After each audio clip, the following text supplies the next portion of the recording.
तो नमस्कार, आप सभी का स्वागत है।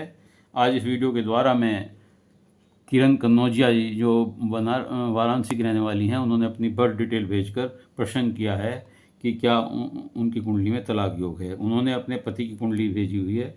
मैंने उनके पति की कुंडली अलग से बनाई है, लेकिन इसमें मैं उसे डिस्प्ले नहीं कर रहा हूँ और इन्हीं की कुंडली बनाई हुई है। इनकी आपके द्वारा भेजे गए समय के अनुसार जो आपकी कुंडली बनती है, मिथुन लगन की कुंडली बनती है, जो आपके सामने है। और ग्रह स्थिति इस प्रकार है कि पंचम भाव में शुक्र गुरु बुध, छठे भाव में सूर्य मंगल राहु, सप्तम भाव में चंद्रमा, नवम भाव में शनि और 12वें भाव में केतु है। देखिए, आपका जन्म मिथुन लगन में और पूर्व आषाढ़ा नक्षत्र के तीसरे चरण में हुआ है। जन्म राशि आपकी धनु है तथा आप मंगली नहीं है। आपकी कुंडली में मंगली योग नहीं है। मैं इसलिए बता रहा हूँ कि मैंने आपके पति की जो कुंडली आपने डिटेल भेजी है उससे बनाई है, तो वह मंगली की में मंगली हैं। वर्तमान में राहु की महादशा चल रही है आपको, और राहु की महादशा में राहु का ही अंतर चल रहा है जो 23/6/28 तक रहेगा।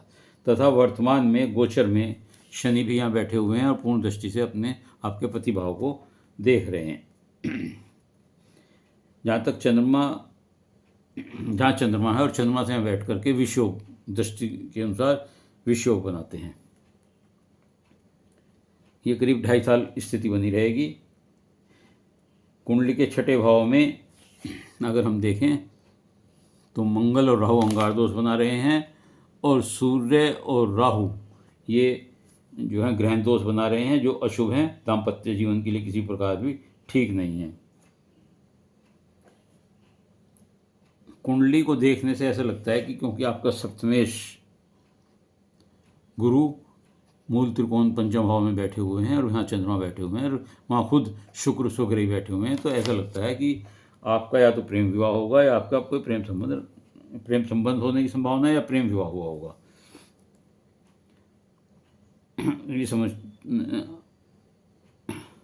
आपके कुंडली में आपके पति की कुंडली में सप्तम भाव में चंद्रमा और केतु बैठे हुए हैं, जो दाम्पत्य जीवन में असहजता देते हैं। तथा केंद्र में बैठा राहु, आपके पति कुंडली में केंद्र में लगन में राहु बैठे हैं, जो सप्तम दृष्टि से आपके अपनी पत्नी भाव को देख रहे हैं।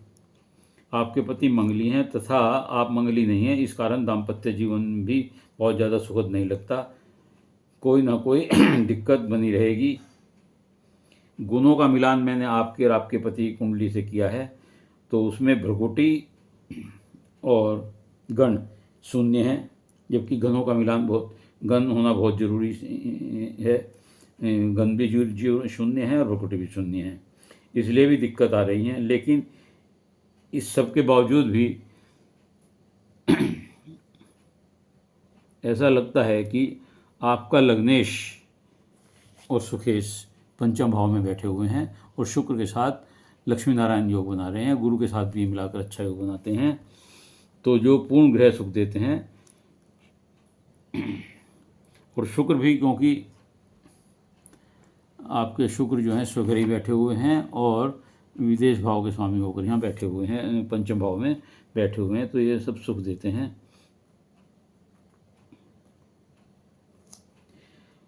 आपके पति की कुंडली में शुक्र भाग्येश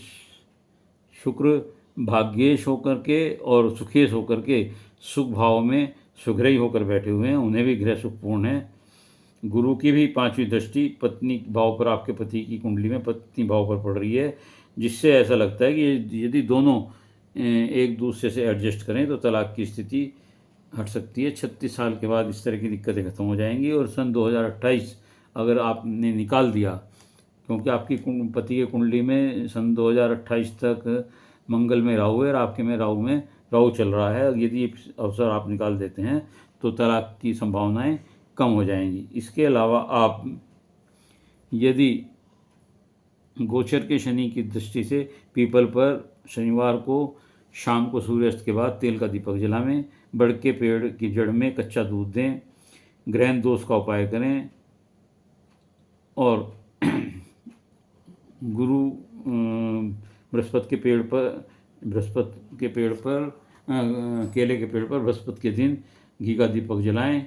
तो यदि आप ऐसा करेंगे और ग्रहण दोष का उपाय करेंगे, शिव जी पर जल चढ़ाएंगे, तो मैं समझता हूँ कि आपके व्यवधान दूर होंगे और आपका जीवन ठीक ठाक चलेगा। उम्मीद है कि आपको अपने प्रश्न का उत्तर मिल गया होगा। यदि आपको ये वीडियो अच्छी लगी तो लाइक करिएगा, शेयर करिएगा और कमेंट्स बॉक्स में जाकर अपने विचार लिखिएगा।